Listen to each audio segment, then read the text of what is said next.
Dear students, on demand ये जो video जो है बनाया जा रहा है ऑन डिमांड, काफ़ी बच्चों की डिमांड थी कि यूजेस ऑफ बी। तो मेरा पर्सनल राय ये है और इंग्लिश की काफ़ी स्टडी के बाद मेरी ओपिनियन है कि अगर वी वर्ड को ठीक तरह से पढ़ लिया जाए, be study be in a proper way, most of your English grammar completed using B. Definitely will be completed in your using B. See, B का यूज एक्टिव वॉइस और पैसिव वॉइस दोनों ही जगह पे होता है। एक्टिव वॉइस में भी होता है और पैसिव वॉइस में तो बी इसकी आइडेंटिफिकेशन ही है। मेरे पैसिव वाले वीडियोस में ये मैंने बहुत अच्छे से बताया है। पैसिव का फार्मूला ये होता है बी ईटन। माइंड इट, ये वीडियो बी के यूज पे बन रहा है तो इसमें बी के एक्टिव और पैसिव दोनों में यूज आएंगे। क्योंकि पैसिव के यूज इसके कम है और लिमिटेड है, इसलिए मैं जल्दी कर रहा हूं इसको। ठीक है, पहले ले रहा हूं फर्स्ट टाइम। सो बी, अब बी एक शब्द है जैसे गो, वेंट, गॉन, गो, वेंट, गॉन, गोइंग, इस तरह से होता है ना। ईट, एट, ईटन और ईटिंग। इसी प्रकार से इसके first form, second form, third form, fourth form, इनके नाम भी हैं प्रेजेंट टेंस, पास्ट पार्टिसिपल और प्रेजेंट पार्टिसिपल, इस तरह से है। तो प्रेजेंट में इसको एजेएमआर के रूप में, हेल्पिंग वर्ब के रूप में भी यूज करते हैं और बी भी प्रेजेंट फर्स्ट फॉर्म में आता है। बाजबर भी है, बी भी है और बीइंग भी है। अब अगर हम इज की सेकंड फॉर्म, एजेएमआर की सेकंड फॉर्म बाजबर होगी और तो बी की फॉर्म भी सेकंड फॉर्म भी बाजबर होगी। अगर हमें इज की थर्ड फॉर्म लगानी हो एजेएमआर की तो बीन लगेगी और बी की भी थर्ड फॉर्म बीन है। एजेएमआर में अगर आईएनजी लगा दें किसी में भी तो इजिंग, आरिंग, एमिंग नहीं होगा। इजिंग, आरिंग नहीं होगा।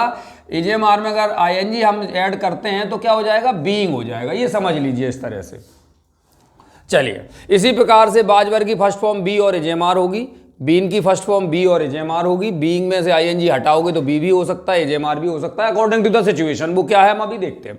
अब पैसिव वॉइस का एक ही फार्मूला है बी ईटन। वर्ब इसी रूप में होगी। अगर इस रूप में वर्ब नहीं है तो आप शर्त लगा लीजिए वो पैसिव हो ही नहीं सकता। इस प्रकार से इंग्लिश में कुल ये 5 पैसिव होते हैं। एक तो बी ईटन, अगर इन दोनों को, ये भी फर्स्ट फॉर्म है, ये भी फर्स्ट फॉर्म है, इनको एक मान लिया जाए तो एक हो गया। चलो खैर छोड़ो। बी ईटन एक फॉर्म, ईटन मीन्स V3, एजेएमआर के साथ थर्ड फॉर्म, बाजबर के साथ थर्ड फॉर्म, बीन के साथ थर्ड फॉर्म और बीइंग के साथ थर्ड फॉर्म। यही 5 पैसिव इंग्लिश में होते हैं। इसके अलावा इंग्लिश में आप शर्त लगा दीजिए कोई पैसिव हो ही नहीं सकता। जितने भी tense, modal, imperative, complex, compound, जो भी जिस तरह के भी सेंटेंस के बनते हैं सब इन्हीं में से बनते हैं। क्लियर? कब, कैसे, कहाँ, वो देखने की बात। चलिए, एक तो बी का यूज ये हो गया पैसिव में। पैसिव का आइडेंटिफिकेशन भी यही है। ठीक है, अच्छा। अब आप देखिए, हाँ, यहाँ पे एक चीज और बता दें कि सेंटेंस को एक्टिव और पैसिव पहचानेंगे कैसे। तो आप एक्टिव ना पहचाने, क्योंकि एक्टिव में वर्ब फॉर्म कई रूप में आती है और पैसिव में वर्ब फॉर्म केवल एक ही रूप में आती है कि बी के साथ थर्ड फॉर्म। केवल थर्ड फॉर्म नहीं, केवल तो परफेक्ट में, एक्टिव में भी आ जाती है।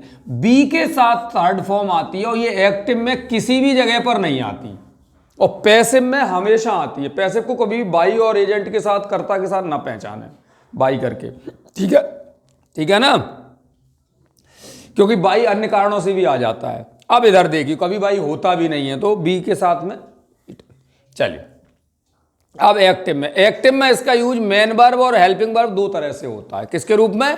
मेन वर्ब और हेल्पिंग वर्ब। तो पहले हेल्पिंग वर्ब के रूप में देखते हैं। सारे के सारे कंटिन्यूअस हैं, जितने भी हैं उन सारे कंटिन्यूअस में हेल्पिंग वर्ब के रूप में बी का यूज अवश्य होता है, क्योंकि कंटिन्यूअस का फार्मूला ही होता है। क्या होता है कंटिन्यूअस का formula? Be doing, be eating. अगर कहीं पे भी लगा है तो आप शर्त लगा लीजिए वो कंटिन्यूअस होगा, वो भी एक्टिव का। ठीक है, देखिए कैसे।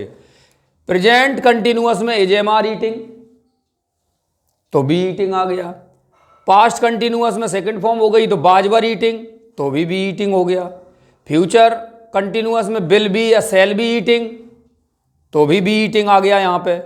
और परफेक्ट कंटिन्यूअस टेंसेस हैं, चाहे वो प्रेजेंट, पास्ट, फ्यूचर किसी के भी हो, सब में बीन ईटिंग आता है। ईटिंग मीन्स, ये बेटा ईटिंग मीन्स वर्ब की आईएनजी फॉर्म, इसलिए मैंने एक शब्द को ले लिया है। ठीक है ना, भी में आईएनजी, इस तरह से वो थोड़ा सा बच्चों को मैंने भी एक्सपीरियंस किया है कि वो V3 V1 V2 में बच्चे कंफ्यूज हो जाते हैं, तो इस तरह से उनका रूप ले लिया जाए। और ईट को इसलिए चुना गया है कि ज़्यादातर बुक्स में डू डिड डन को चुना गया, तो डू और डिड हेल्पिंग वर्ब भी है, मेन वर्ब भी, कंफ्यूजन होता है। दूसरी बात, ईट एक ऐसी वर्ब है जो सारे बच्चों को याद है। तीसरी एक और बात है कि ईट की चारों फॉर्म में अलग अलग हैं, ईट, एट, ईटन और ईटिंग। सेकंड थर्ड फॉर्म एक नहीं है, तो इसलिए ईट को चुना गया है। ठीक है, कॉमन भी है, डिफरेंट भी है। ठीक है, गो को इसलिए नहीं लिया गया क्योंकि गो का पैसिव नहीं बनता है, नहीं तो गो वेंट गोइन ये आप लॉजिक दे सकते हैं, लेकिन गो का पैसिव बनता नहीं है सामान्यतः। ठीक है, कोई फ्रेजल वर्ब वगैरह के साथ में गो का बन जाए वो एक अलग मैटर है। तो ठीक है ना, कंटिन्यूअस का फार्मूला क्या होगा, बी ईटिंग, और बी का मतलब ही जेएमआर, तो ये बी के यूज आ गए कंटिन्यूअस में। अब बात आती है यहाँ पे अपन है मेन वर्ब के रूप में। मेन वर्ब के रूप में ये एक तो एजेएमआर आता है, प्रेजेंट इंडेफिनिट में आता है एजेएमआर के रूप में भी आता है, और पास्ट इंडेफिनिट में बाज वर्ब के रूप में आता है, और फ्यूचर इंडेफिनिट में विल बी या शैल बी के रूप में आता है। आप सोच रहे होंगे ये कहाँ से आता है, मेन वर्ब के रूप में बोल रहा हूँ मैं, हेल्पिंग वर्ब के रूप में नहीं। जैसे कहा जाए Mohan is a doctor, Mohan is a doctor, देखिए इसको, तो आप इसमें ये क्या मानोगे, आप हेल्पिंग वर्ब मानो, डॉक्टर तो नाउन है, वो तो वर्ब है नहीं, और मोहन भी वर्ब नहीं है।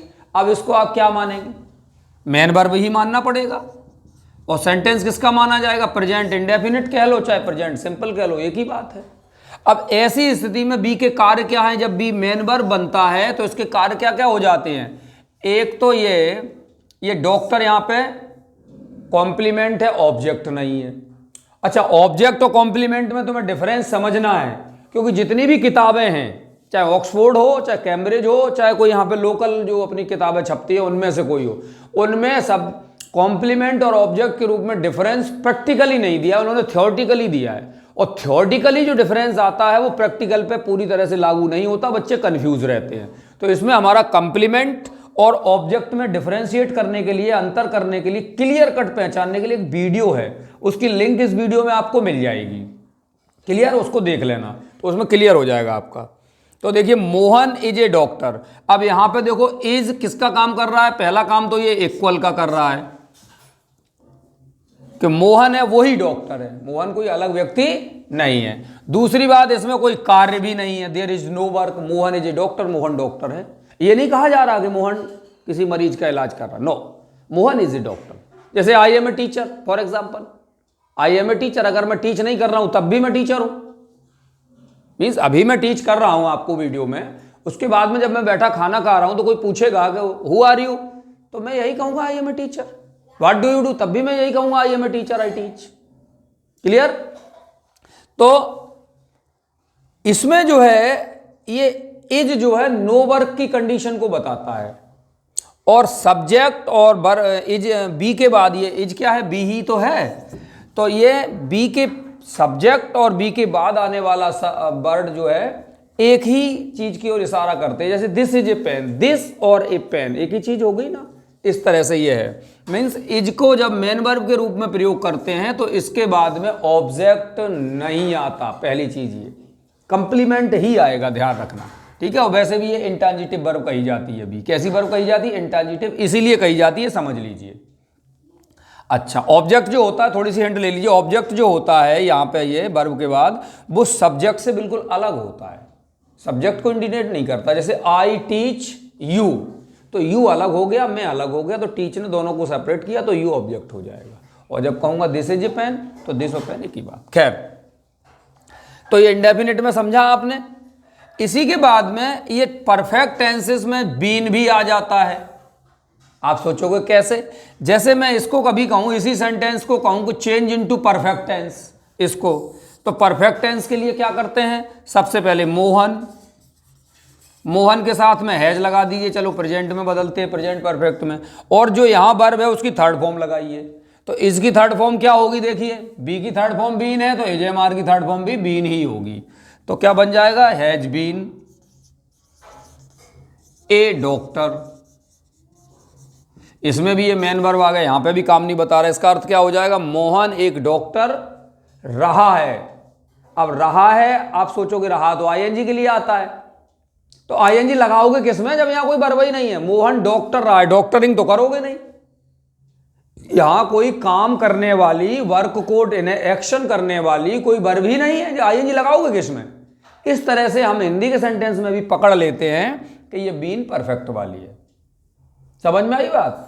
इस तरह से कह सकते हो मोहन डॉक्टर रह चुका है या मोहन डॉक्टर रहा है। टाइम अपने आप छुपा हुआ है, वो टाइम वाला मैटर भी नहीं। तो ये हैज बीन ए डॉक्टर, इसका परफेक्ट ये बनेगा। तो ये इस तरह से बी के प्रयोग हो गए, यूजेज ऑफ बी। समझ में आ गई बात, ठीक है ना। एक तो ये नो वर्क करता है, इक्वल के साइन को काम करता है जब ये मेन वर्ब के रूप में होता है, हेल्पिंग वर्ब के रूप में ये केवल कंटिन्यूअस में आता है। और इसमें इसे हेल्पिंग वर्ब तो लग रही है हमें, फाइनाइट वर्ब ये है। मैं फाइनाइट वर्ब नहीं कह रहा हूं क्योंकि फाइनाइट तो इसमें भी आएगी और इंडेफिनिट में भी आएगी। मैं कह रहा हूं हेल्पिंग वर्ब और मेन वर्ब। तो अब जब वर्ब अकेली ही है तो इसको हम मेन वर्ब कहेंगे कि हेल्पिंग वर्ब कहेंगे। यहाँ पे इसको जाहिर सी बात है हमें मेन वर्ब ही कहना पड़ेगा, बिल्कुल इस तरह से जैसे he wants to teach you, he wants to teach you. अब यह मेन वर्ब क्या हो जाएगी, वांट को मेन वर्ब माना जाएगा, ये नॉन फाइनाइट हो जाएगी अलग से, इसका कोई मैटर नहीं। ये मेन वर्ब भी यही है। क्यों है मेन वर्ब, जबकि वर्ब से नंबर, सब्जेक्ट से नंबर भी मिला रही है और टेंस को भी बता रहा है वांट, और सब्जेक्ट से नंबर भी मिला रहा है। यही फाइनाइट की डेफिनेशन। फाइनाइट यद्यपि ये है लेकिन यहां पे हमारा फोकस किस पे है, मेन वर्ब से। क्योंकि फाइनाइट जैसे ही हम फाइनाइट के हिसाब से बी को पढ़ाएंगे वैसे ही कहानी थोड़ी सी उलझ जाएगी, इसलिए नोइंगली डेलिबरेटली इस चीज को नहीं बताया गया है, ठीक है ना। क्योंकि फाइनाइट ये यहाँ पे भी होगी, यहाँ पे भी होगी, यहाँ पे नहीं होगी, और यहाँ पे भी फाइनाइट इजेमार बाजबर के रूप में। इसमें ये कह सकते हैं कि इजेमार और बाजबर का यूज फाइनाइट वर्ब के रूप में होता है, बी, बीन और बीइंग का प्रयोग नॉन फाइनाइट के रूप, ये कह सकते हो आप। लेकिन मैंने जो डिवाइडेशन लिया है, आशा करता हूँ I hope you will get better out of it. Thank you. Share and subscribe करते रहें।